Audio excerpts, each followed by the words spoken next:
Deputy SP बनने तक जो मैंने इंटेलिजेंस में काम किया, उनकी एक बहुत लंबी श्रृंखला है। छोटा दाऊद नाम का एक, जो दाऊद इब्राहिम का दाहिना हाथ हुआ करता था, उसके खिलाफ एक मामला हुआ पुलिस में रहते हुए। फिर 1985 में ऐसा भी दोहराया कि वहीं पे कंपटीशन देते हुए मैंने RAS क्वालिफाई किया।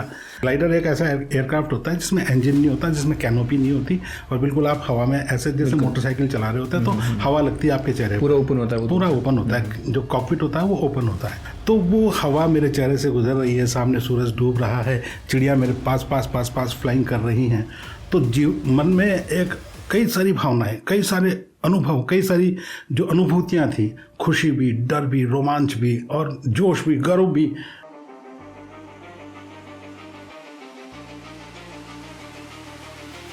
सबसे पहले तो सर आपका बहुत बहुत शुक्रिया, आपने हमारे लिए समय निकाला। कैसे हैं आप?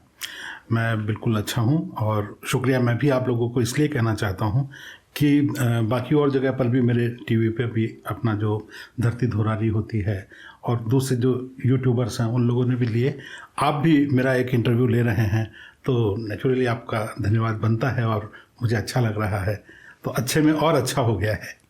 तो सर हमारे दर्शकों के लिए एक बार आपका थोड़ा सा परिचय दे दीजिए। मैं हुक्म सिंह हूँ और पुलिस सर्विसेज से रिटायर हुआ हूँ, राजस्थान पुलिस में डिप्टी एसपी से रिटायर हुआ हूँ, और अभी राजस्थान हाई कोर्ट में अपना टाइम पास करने के लिए कह सकते हैं आप। लेकिन सच ये है कि मैं अपने आप को बाकी और सब जो दुनियादारी है उससे टच रखने के लिए हाई कोर्ट में एडवोकेट भी हूँ, लेकिन प्रोफेशनल एडवोकेट की तरह से नहीं, बहुत कैजुअल, और particularly PIL public interest litigations, उनमें मैं इंटरेस्ट ज़्यादा रखता हूँ, तो वो मैं हाई कोर्ट में कर रहा हूँ। सर आपकी शुरुआती पढ़ाई कहाँ से हुई, किस तरीके से आपकी स्कूलिंग हुई, और कॉलेज के बारे में कुछ बताइए। मैं बहुत उत्साहित हूँ इस बात को बताने में कि आज मुझे अपना सारा बचपन और सारी जो आपने एक प्रश्न में अपनी लाइफ की, आज मैं 64 साल का हो गया, 65 में रन कर रहा हूँ, तो 65 साल पीछे जाना, एक जंप में, एक डग में अपने आप को पार कर पाना एक बहुत बड़ी छलांग होती है। तो जब याद करता हूँ तो प्राइमरी स्कूल कहीं और थी, मिडिल स्कूल कहीं और थी, हायर सेकेंडरी कहीं और से की, और शुरुआती अगर देखा जाए मेरा फैमिली बैकग्राउंड थोड़ा सा इस तरह से रहा कि क्लास 3 तक उस वक्त इसी तरह से होती थी, आज की तरह से LKG UKG प्रेप और ये सब नहीं होती थी, तो जोशी जी पढ़ाने आया करते थे, और सीधे ही मुझे तीसरी क्लास में उन्हीं जोशी जी के स्कूल में, तीसरी क्लास में मुझे एडमिशन दिया गया था। तो आदर्श नवीन बाल मंदिर मेरे एक तरह से कह सकते हैं पुश्तैनी गुरु हमारे परिवार के रहे, मदन लाल जी शर्मा, उनके स्कूल में मैं रहा। उनके फादर मेरे पिताजी को और उनके दादाजी मेरे दादाजी को पढ़ाया करते थे। पुराने समय में जैसी व्यवस्था हुआ करती थी, जोशियों की चटशाला हुआ करती थी, तो मैं तीसरी क्लास में आदर्श नवीन बाल मंदिर स्कूल में रहा। देन भारत पाकिस्तान से जो विस्थापित होकर के आए 1947 में, 1971 में जो लोग आए, तो जहाँ पे मैं रह रहा हूँ आज, तो सिंधी और पंजाबियों की वो रिफ्यूजीज़ की कॉलोनी है। उस रिफ्यूजीज़ कॉलोनी के जो बाशिंदे थे, वहाँ से जो लोग आए थे, उन लोगों ने अपना एक स्कूल चला रखा था, पुरुषार्थी मिडिल स्कूल। तो वो पुरुषार्थी मिडिल स्कूल में मैंने 8वीं तक पढ़ाई की। उसके बाद में मैं राजा रामदेव पोद्दार, उस वक्त की कह सकते हैं राजस्थान की सबसे बड़ी स्कूल, क्योंकि आज जो राजा राम मोहन राय लाइब्रेरी बना दी गई उसमें और अभी एक दूसरी कंस्ट्रक्शन और हो रही है, तो पोद्दार स्कूल के 3 फुटबॉल ग्राउंड हो जाएं, इतनी बड़ी स्कूल हुआ करती थी। शायद जोधपुर के चौपासनी के बाद में दूसरी राजस्थान की सबसे बड़ी स्कूल, और हर तरह से ख्यात भी कह सकते हैं, कुख्यात भी कह सकते हैं। हालांकि ये शब्द बोलते हुए मुझे थोड़ी तकलीफ हो रही है कि कुख्यात इसलिए कि वहाँ पर पढ़ने वाले भी अच्छे थे, स्पोर्ट्स में भी लोग अच्छे थे, दादागिरी में भी अच्छे थे, गुंडागर्दी में भी अच्छे थे, इसलिए हर तरह से वो स्कूल बहुत। तो पोद्दार स्कूल से मैंने हायर सेकेंडरी की, दैन कॉमर्स कॉलेज से मैंने ग्रेजुएशन की, और राजस्थान यूनिवर्सिटी से मैंने LLB की। तो इस तरह से ये मेरा एकेडमिक कैरियर और एकेडमिक स्कूलिंग और बहुत सारी चीज़ें हैं। सर पुलिस में आपका किस तरीके से जाना हुआ? देखिए, पुलिस में आने से पहले मैं वनराज एयर स्क्वाड्रन NCC जोधपुर, उसमें मैं हवाई जहाज़ के मॉडल बनाना, उनको उड़ाना, और जो बेसिक प्रिंसिपल ऑफ फ्लाइट से लेकर के और बेसिक जो आदमी को एयर एक्सपीरियंस कराना होता है, उसका मैं इंस्ट्रक्टर जोधपुर में लगा। उसकी बैकग्राउंड भी ये है कि मैं इंटरेस्टेड तो था मैकेनिकल इंजीनियरिंग में, क्योंकि मेरे मामा जी थे प्रिंस कौशल, वो इलेक्ट्रिकल इंजीनियर थे और पायलट भी थे। यहाँ पे राजस्थान फ्लाइंग कॉलेज में वो फ्लाइंग किया करते थे।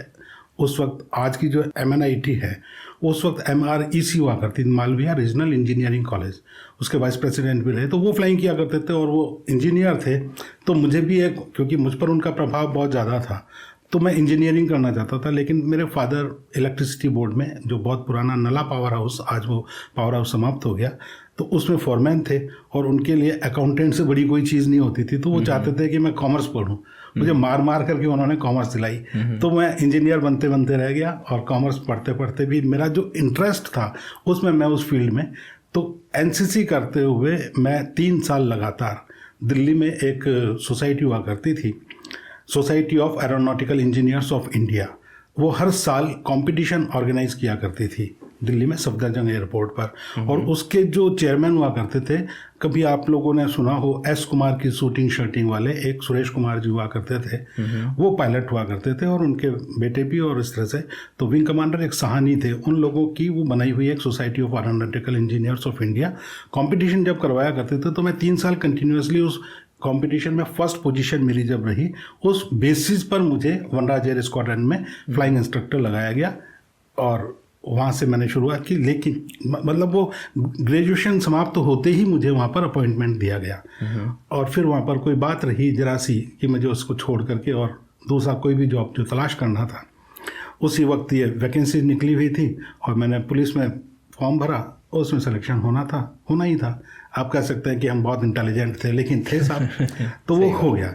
और उसी के दौरान मैं 1981 में मैंने ज्वाइन किया था, मुझे तारीख तक याद है क्योंकि वो मेरा लाइफ का बहुत बड़ा अचीवमेंट। और राजेंद्र जी, मैं अगर कहना चाहूँ कि वो फ्लाइंग का जो विंग मेरे सीने पे उस NCC की तरफ से लगा, जिसको हम ग्लाइडर पायलट सोलो विंग कहते हैं, वो जीवन का एक ऐसा एक्सपीरियंस था कि 24 फरवरी 1978 का वो दिन, वो शाम 4:30 बजे, गुलाबी ठंड थी, और जिसको सोलो चेक और सोलो फ्लाइंग बोलते हैं, मेरे गुरुजी तेराम सिंह जी चौहान साहब, वो अभी थोड़े दिन पहले हमारी एक एल्यूमिनाई हुई थी, उसमें भी मैं मिला उनसे, और उनसे पहले भी थोड़े दिन पहले मुलाकात हुई थी।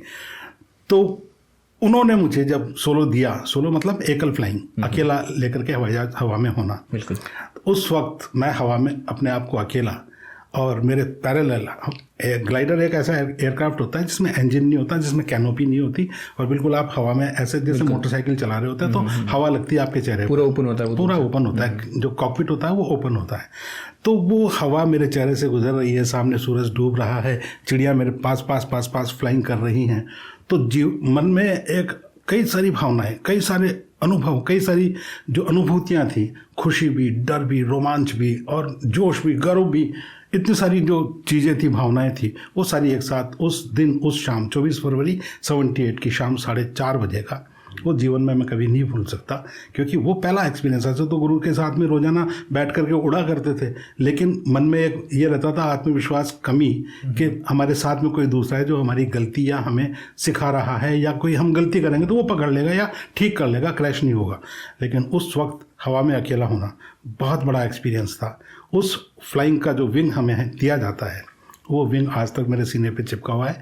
और उस अनुभव के बाद में जब मेरे को ये पोजीशन मिली, मेरे को ये दिया गया और मैंने वो छोड़ा, पुलिस में आया। पुलिस में रहते हुए फिर 1985 में ऐसा भी दौर आया कि वहीं पे कंपटीशन देते हुए मैंने RAS क्वालिफाई किया, लेकिन कोई कारण रहा कि मैं जा नहीं सका और मैंने ज्वाइन नहीं किया। हालांकि मेरे साथ में उस वक्त जिन लोगों ने दिया था वो बाद में मुझे एडिशनल चीफ सेक्रेटरी के रूप में मेरे बॉस बन करके भी मिले। अच्छा। तो वो भी एक समय ऐसा आया था जब मैंने वापस अपने आप को पीछे महसूस किया, जैसे मैं आज आपसे बोल रहा हूँ कि आपके इस एक सवाल से कि मेरी स्कूलिंग कहाँ हुई और क्या हुआ, तो वो जो एक डग में इतना लंबा गैप भरने वाली, तो वो अनुभव उस वक्त भी हुआ था जब मेरे उस 1985 बैच के RAS से IAS बने हुए लोग मेरे कांटेक्ट में आए और उन्होंने बताया कि वो किस तरह से हो गए थे और मैं किस तरह से नहीं हुआ था। वो हमारी आपस की डिस्कशन थी, उसको यहाँ पे पब्लिकली किसी के सामने बोलना हमारी जो व्यवस्था है उस पर एक धब्बा है, इसलिए मैं उसको बताना नहीं चाहता। तो इस तरह से करके और बाद में पुलिस में रहते हुए ये सारे जीवन आपके सामने है। डिप्टी SP बनने तक जो मैंने इंटेलिजेंस में काम किया उनकी एक बहुत लंबी श्रृंखला है। छोटा दाऊद नाम का एक जो दाऊद इब्राहिम का दाहिना हाथ हुआ करता था, उसके खिलाफ एक मामला हुआ। उस गुर्जर परिवार में वो जो आतंकवादियों के रिश्तेदारों का परिवार था वो कुछ दिन आकर के किराए पे रहा था। अच्छा। अब उस गुर्जर परिवार की मार्फत हम उस आतंकवादी परिवार में जाकर के, और हमें फिट होना था, उस परिवार में जाकर के हम नौकर बन करके रहे।